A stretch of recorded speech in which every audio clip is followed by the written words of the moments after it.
Limit तुमको एक होती है। बड़ा इल्जाम लगाया जाता था, आप लोग तो फौज की गाड़ियों में आते थे और जो है वो झंडे थामे हुए होते थे।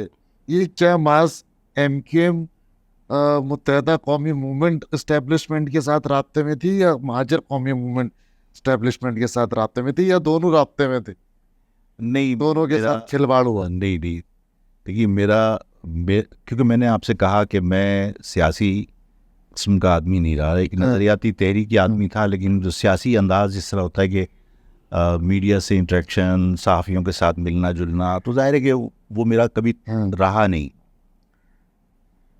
नतीजा ये निकला कि जब इख्तिलाफ किया और झगड़ा हो गया, तो जो हमारे ख़िलाफ़ प्रोपेगेंडा हुआ, मुझे नहीं मालूम था कि मैं इसका काउंटर कैसे करूं। मेरा सहाफ़ियों से रब्ता नहीं था।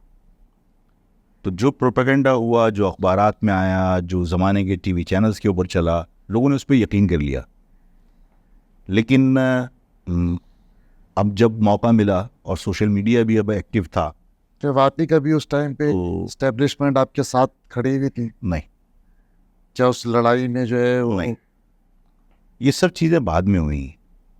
देखिए, जो भी 92 का ऑपरेशन था ना, उसके तो तमाम आ, जो आप कह लीजिए कि तरीक़ेकार, उसकी लिमिट्स, ये सारी चीज़ें तो मुत्तहदा के साथ मामलात में तय हुई थी। अज़ीम अहमद तारिक बैठे थे उस मीटिंग के अंदर, डॉक्टर इमरान फारूक बैठे थे, सलीम शहजाद बैठे थे। इन्होंने बैठ के पूरे ऑपरेशन की खदोखाल तय किए। तो ऑपरेशन तो पहले से डिसाइडेड था और इनकी मर्जी से हो रहा था, इनको एतमाद में लिया था। फौजी अफसरान बैठे थे और ये लोग बैठे थे, टीवी पे उसकी कवरेज आई है, कुछ भी डगी बात नहीं है।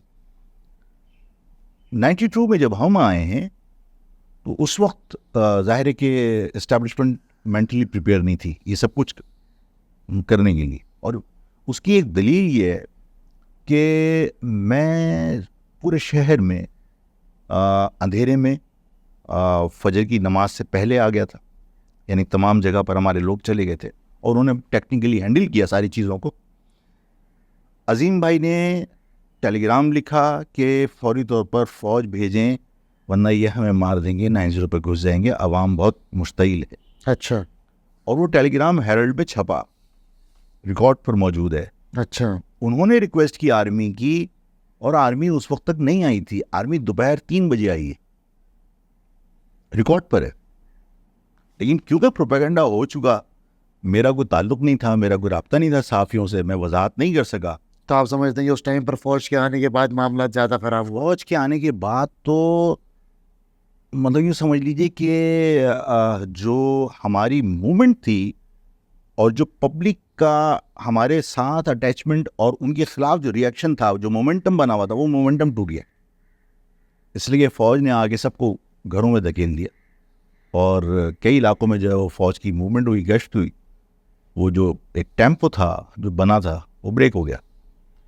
जो उनके ख़िलाफ़ मूवमेंट थी वो रुक गई और ज़ाहिर है उसका हमें नुकसान हुआ। तो इस ऑपरेशन का तो बराह रास्त अगर कोई विक्टिम है तो वो हम हैं, कि पॉलिटिकली सबसे ज़्यादा डैमेज हम हुए। यानी जो मोमेंटम बना था अल्ताफ़ के ख़िलाफ़, इसलिए कि वो एक दिन में नहीं बना था, हमने बहुत मेहनत की थी। और ज़ाहिर है कि मेरे पास सारे के सारे वर्कर्स नहीं थे, आवाम थी वो, जिन्होंने निकल के अल्ताफ़ साहब के पोर्ट्रेट्स के ऊपर हार पहना दिए थे जूतों के और कालक मलती थी। तो मैं थोड़ी था, मेरे पास इतने वर्कर थोड़ी थे। तो वो आवाम के अंदर जो गुस्सा था वो निकल रहा था।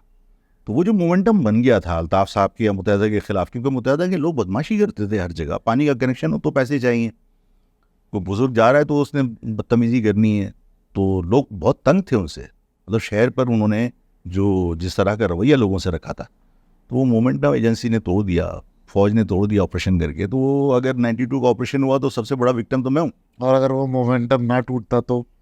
अब कहानी तब्दील हो जाती, ये सबको पता है। क्या होता फिर? जाहिर है कि मतलब महाजिर पॉलिटिक्स इस वक्त अपनी जगह पर होती, सब कुछ बर्बाद हो गया उस ऑपरेशन की वजह से। वो ऑपरेशन एक दिन का थोड़ी था, फिर तो जाहिर है कि उन्होंने काफ़ी दिन कंटिन्यू किया। और इस पीरियड में जो प्रोपेगेंडा हो सकता था, वो जाहिर है सबसे ज़्यादा नुकसान तो मुझे हुआ।